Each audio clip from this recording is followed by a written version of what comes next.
Hey guys, welcome back to the Tukes and Tires YouTube channel. As always, I'm Zach, and this week we're ripping my girlfriend's TJ Jeep apart to get this 4-cylinder engine out of there so we can mock it up for a small block Chevy. Hey,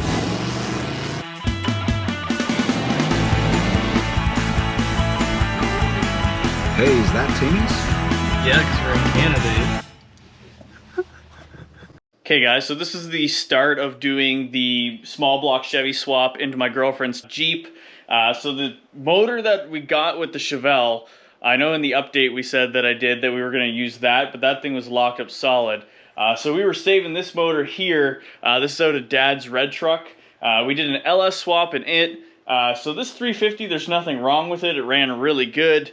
So basically what we're going to do is we're going to get it kind of together, see if we can fire it up first. We're going to change a few things. We're going to probably do an oil pan and take these manifolds off while we have it out of the vehicle. And then maybe splash some paint on it, but we're going to fire it up, see what it sounds like, and then we'll see about getting that Jeep in here and then see what we got to do to make that thing fit in there. But we're going to come back to once we got this thing looking a little more ready to fire up. Okay guys, so we got the motor all kind of put together. We managed to get a flywheel the other night, so I was just basically waiting on that so that we could see if that worked. We did have a flex plate on it. That probably would have been fine, but now that we got that, that's a key piece to the puzzle. We just got a Edelbrock carburetor thrown on here. This had this intake on it, and we just got some newer wires put onto it, so we're going to see if it's going to fire up. So we already got some gas poured into the bowl in here, so we're hoping it's just going to crack off. Okay. Yeah, I'm ready. Oh, almost.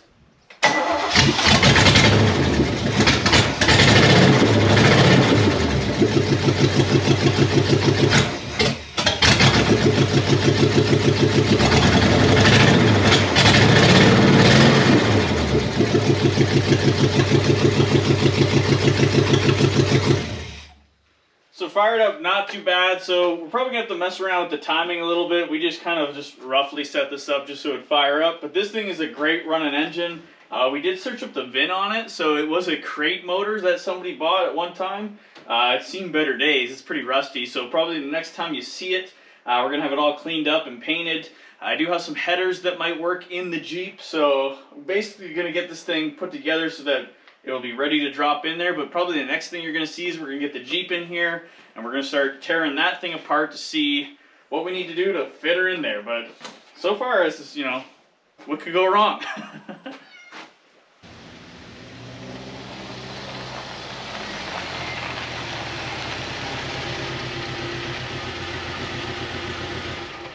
So a couple days went by, we got the motor all cleaned up. It's looking pretty sweet. You're gonna see that here in a few minutes. But you can see that we got the Jeep pulled up to the shop, and from it just driving up, you could hear that it's got kind of a tick, that it, you know, it's had that since we've bought it. So I've never figured that one out. And it's only running on 3 cylinders, so, you know, that motor's gotta go. So basically what I'm gonna start doing is I'm gonna start draining the fluids out of it, see if we can get the rad out. I gotta figure out the wiring, what we need to keep. Right now we're probably just going to disconnect everything and then see about yanking this motor out. You can see in the background there we got a nice little goodie that we're going to talk about here probably in a few minutes as well. But I think we're going to come back to once we have everything out of here and once we're going to be pulling the motor out. So I'm going to get to work. Hopefully it's not going to rain. It's supposed to today.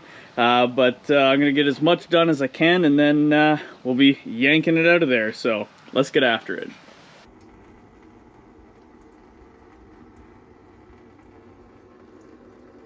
So it is the next day, but we do have all the wiring taken off the motor. We got all the lines disconnected. We got the motor mounts unbolted. I got the training cross member out of there. That thing's like a big shield. I did have to die grind 2 holes out of that thing just to actually slip it out of there. I had 2 bolts bust off, so that was all right. But basically, that should have been a 5-minute job, and it took me half an hour to do that. I don't know why they make the cross member and this big splash guard thing all one piece, but they do. But I just have the transmission slinged up with the ratchet strap. So all I got to do now is we're going to lower down the crane in here, and we're going to see about strapping this thing out and try to take it out with tranny, transfer case, and motor all at one time. We're going to see if that happens. If not, we might have to set her back down and maybe unbolt the engine or something like that and figure it out. But we're going to see what happens here. So let's get after it. All right, Dad.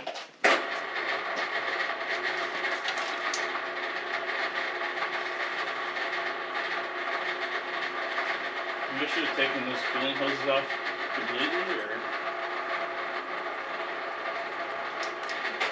I guess they're squishy.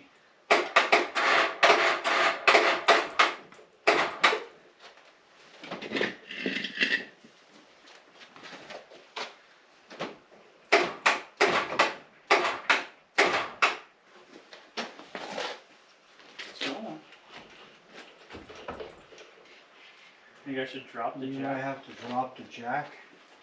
You got a block in that, so it's not going to roll forward. That's okay, it's not going to go anywhere. Okay.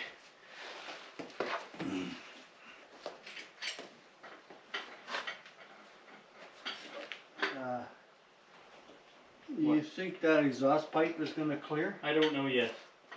I don't think so. No. We'll see.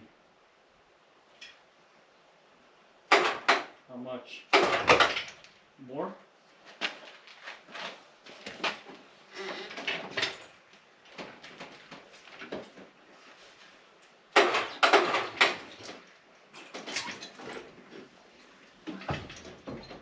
You want me to go more? You could, yeah. There's something seriously dripping out of the back. Oh, we're all the way down now.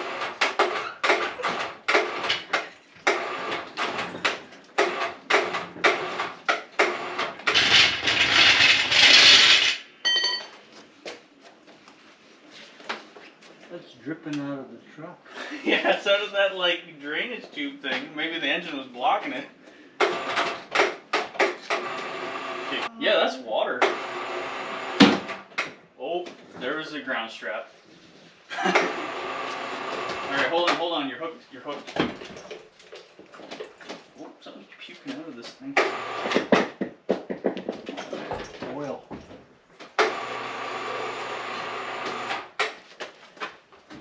Yeah, that's as high as we're going. Okay, well hold on. Put the block in the tire. Okay, hold on. Yeah, we just need something to pry it up over these. I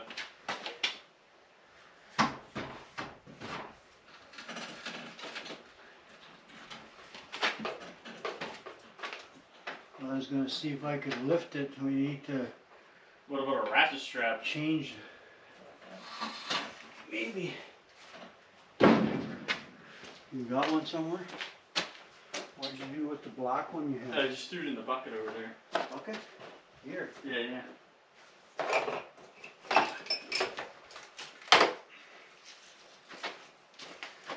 I'm surprised it went with all the stuff on it. I guess it's pretty small, huh? Is that all engine oil running out of this thing? Oh, you got it in a bracket. I probably should have hooked it somewhere else.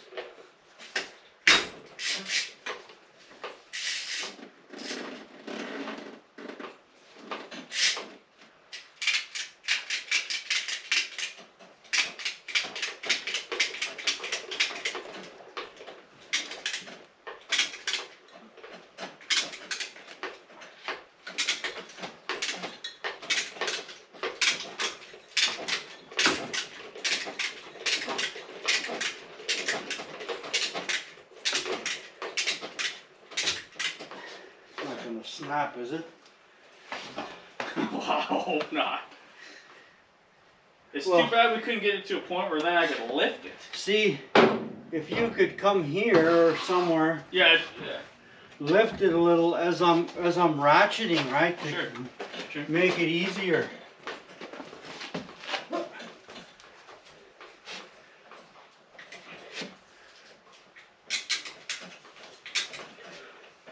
Because yeah. Okay.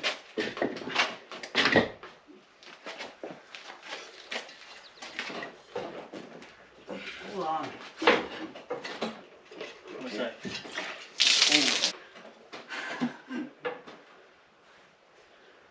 What are you saying? The yoke's about to slide out.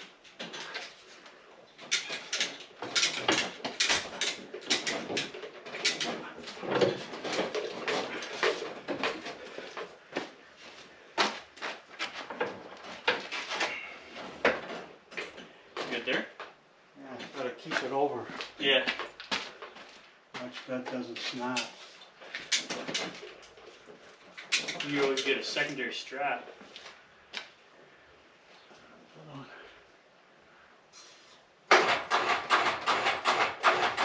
You might get her now.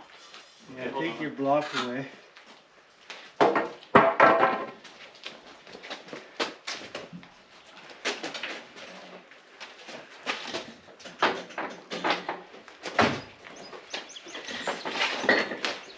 Oh! Cool, you can lower that down. And then we can put a chain on it. Yeah, we can switch it up. Well, that's oil. That don't look too bad.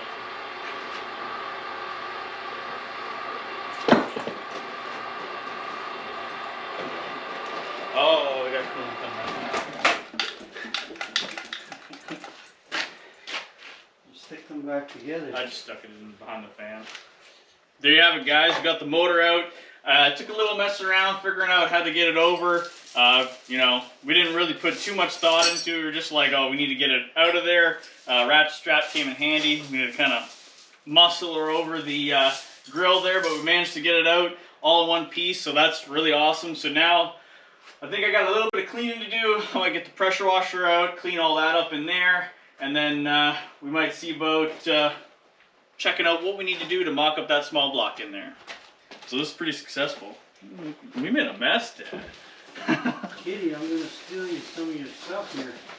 Alright guys, so we've been making some really great progress on the Jeep with getting that motor out of there. Really happy that it came out all in one piece. But I thought I'd show you the small block, what it's looking like now since the start of the video, and the transmission that we're going to be using in the Jeep. So this was that crusty old small block that we fired up. It's looking really great now. All I gotta do is throw an oil pan on it, and luckily the motor that came with the Chevelle was the exact same motor. All I had to do is take it off, clean it up, paint it up, so that's looking pretty sweet. Still just gotta put it on there. And then we've been trying to figure out some headers, so I'm hoping these block hugger headers are gonna work on this motor in that Jeep. I think so. And I still gotta get a dipstick for it, but all in all, that's looking really awesome. I didn't want to take any chances with the transmission that was in the Jeep. So I did some research, and some people actually commented on the update video of what was probably in that, and it was an AX5. So those they call a light duty transmission, and they do brake behind the 4-cylinder engines apparently, and I didn't want to take any, you know, risk on it actually breaking and having to do this twice, so I figured might as well rip it out and put something else in there. If it would have been the AX15, which would have been behind the inline 6, I think it would have been alright, but we didn't get lucky that way. So I ended up picking up this NV3500 4-wheel drive transmission. Yes, we're still keeping it a stick. So, you know, this should work. It's a little bit longer. I think it's almost like 8 inches longer than what was in there, but that's from the shifter back, but the shifter forward, the other transmission was a lot longer, so we do have to put this one a lot more forward. So I think we should be able to make it fit. We're gonna have to obviously change some interior panels, but you know, that's not the end of the world. The only question I have for you guys is what front drive shaft should I use?